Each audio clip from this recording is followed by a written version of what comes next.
still discovering what my style is right now. So guess what? This little bit of footage really is basically just to get your interaction and have you guys maybe give me some feedback about what you'd like to see.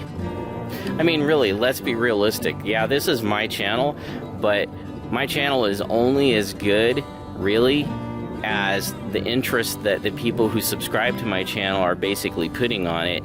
And I'm looking for your help in you helping me discover what it is you'd like to see. Now keep in mind, I do live in Southern California. I live in what's called the Inland Empire, so I'm about 50 miles from the ocean.